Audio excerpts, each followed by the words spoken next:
Psikiater anak dan remaja?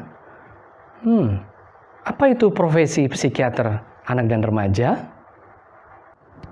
Selamat datang di channel Jiwa Anak Remaja. Salam kenal dari saya, Dr. Royke Kalalo, psikiater anak dan remaja. Suatu kehormatan dapat berkontribusi kepada komunitas masyarakat luas melalui media. Izinkan saya untuk menyebut semua yang melihat channel ini dengan sebutan Sobat Jiwa Anak dan Remaja.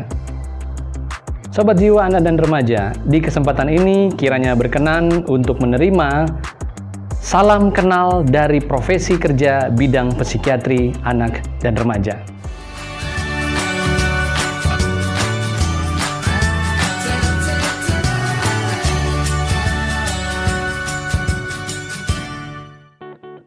Salam kenal dari psikiatri anak dan remaja.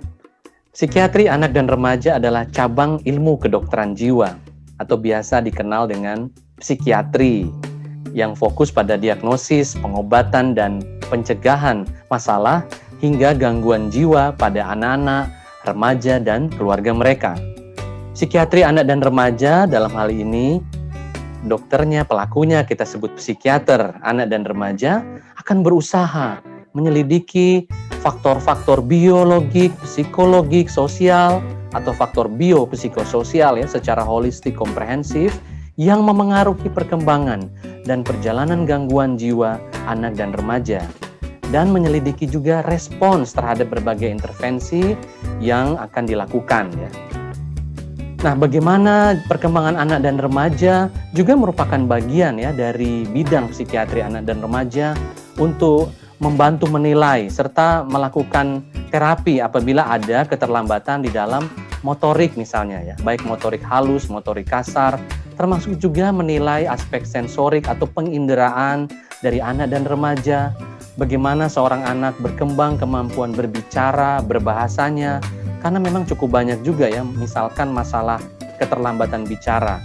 Dan psikiater anak dan remaja akan juga menilai perkembangan interaksi sosial ya, serta bagaimana kondisi psikososial, bagaimana lingkungan memengaruhi anak dan remaja, bagaimana perkembangan kognitif atau intelijensia, dan bahkan perkembangan moral dari anak dan remaja.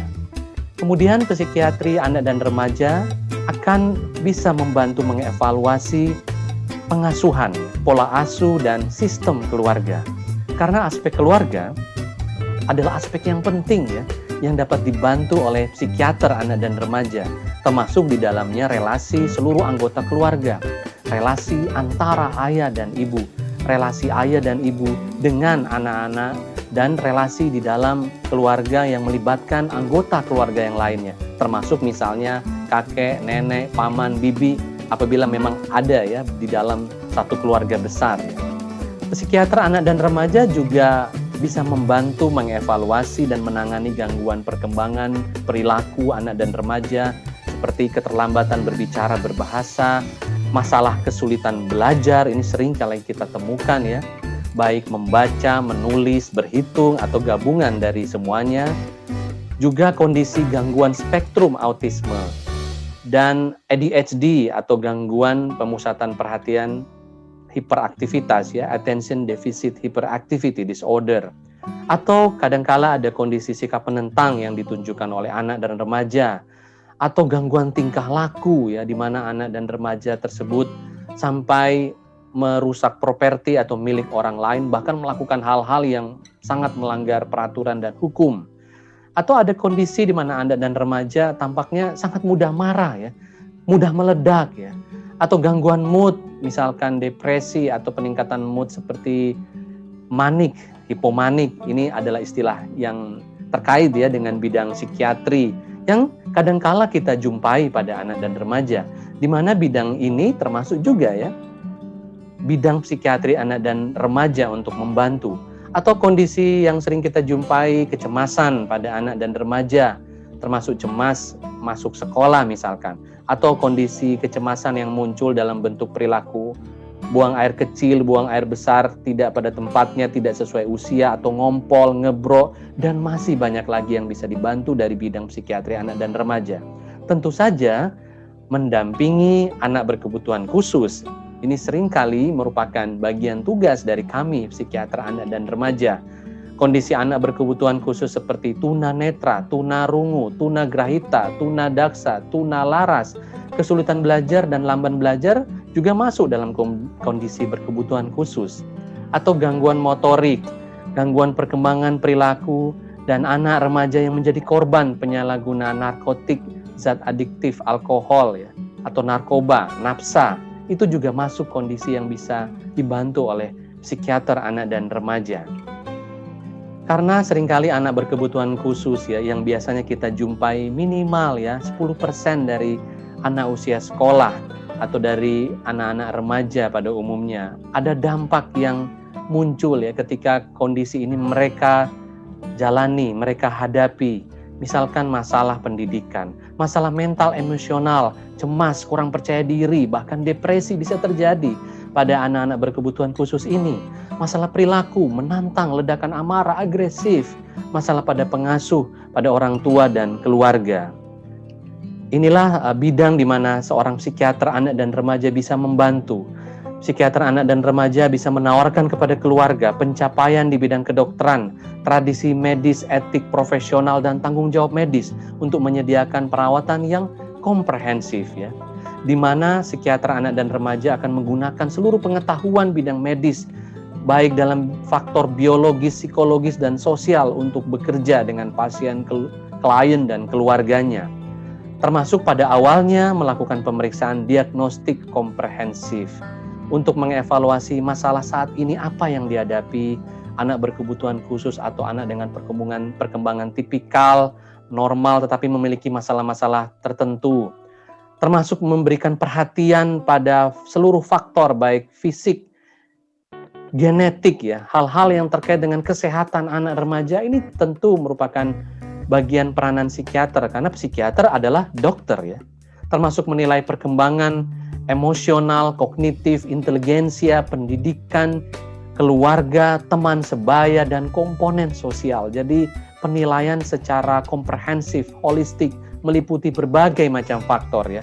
Kemudian psikiater anak dan remaja akan menentukan dari semua pertimbangan deskriptif ya, pertimbangan faktor-faktor ini, apakah ada ya kondisi diagnosis, kondisi masalah gangguan tertentu, bagaimana formulasi diagnostiknya yang akan didiskusikan baik dengan pasien, klien, anak remaja, dan keluarganya ya.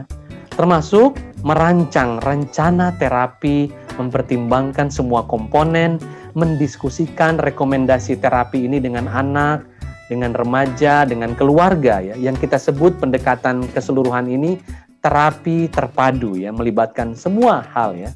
Semua juga institusi bisa juga dilibatkan. Terapi terpadu ini umumnya kita lakukan baik bersifat individual ya, psikoterapi konseling ya, termasuk juga terapi kelompok, termasuk juga terapi keluarga ya, dan program pelatihan pendidikan orang tua, psikoedukasi orang tua, psikoedukasi keluarga, parent training. Ini bisa dilakukan bersama ya dengan melibatkan psikiater anak dan remaja. Termasuk hal yang juga penting apabila dibutuhkan adalah peranan pengobatan atau medikasi farmakologik atau obat minum ya, psikofarmaka yang kadangkala dibutuhkan ya untuk membantu mengatasi kondisi masalah atau gangguan tertentu, di mana hal ini bisa dijelaskan secara medis. Jadi bukan untuk obat tidur atau obat penenang bisa menimbulkan ketergantungan, tidak ya. Ketika dibutuhkan, medikasi atau pengobatan ini akan membantu komunikasi sel-sel saraf di otak yang mungkin saja ya mengakibatkan masalah perilaku atau kecemasan. Sehingga hal ini juga sama pentingnya ya dengan pendekatan terapi yang lainnya. Jadi terapi terpadu tentu bisa melibatkan pengobatan juga ya. Dan tentu saja terapi terpadu ini bisa juga merupakan bagian keseluruhan melibatkan dokter pelayanan primer ya, dokter puskesmas atau dokter keluarga, melibatkan sekolah, guru di mana psikiater anak dan remaja bisa berkomunikasi bersama dengan dokter pelayanan primer, guru sekolah, bahkan lembaga sosial, bahkan pengadilan juga ya ketika harus mendampingi anak dan remaja dengan masalah hukum misalkan ya. termasuk juga keterlibatan bersama organisasi masyarakat lainnya ya. Jadi hal ini sangat penting ya. Psikiater anak dan remaja akan disiapkan, diharapkan bertindak sebagai pembela pendamping untuk kepentingan terbaik anak-anak dan remaja. Nah, berbagai hal inilah yang bisa ya difasilitasi, bisa berkolaborasi bersama psikiater anak dan remaja untuk mengatasi, untuk mencegah berbagai masalah, berbagai gangguan jiwa anak dan remaja. Sangat senang ya apabila kita bisa berkolaborasi bersama masyarakat ya, bahkan juga institusi lainnya, di sekolah, di lembaga-lembaga sosial, di komunitas ya. Ini merupakan suatu hal yang sangat penting untuk membangun generasi kita yang lebih baik lagi. Salam kenal dari kami, psikiater anak dan remaja, bidang psikiatri anak dan remaja, kiranya memberikan banyak kontribusi di masyarakat. Terima kasih. Mari terus berlatih, berjuang, tetap semangat, open-minded, berbagi kisah dengan orang-orang yang dekat dengan kita, juga dengan konselor psikiater, tetap berbagi karya, tetap antusias, dan tabah. Salam sehat jiwa.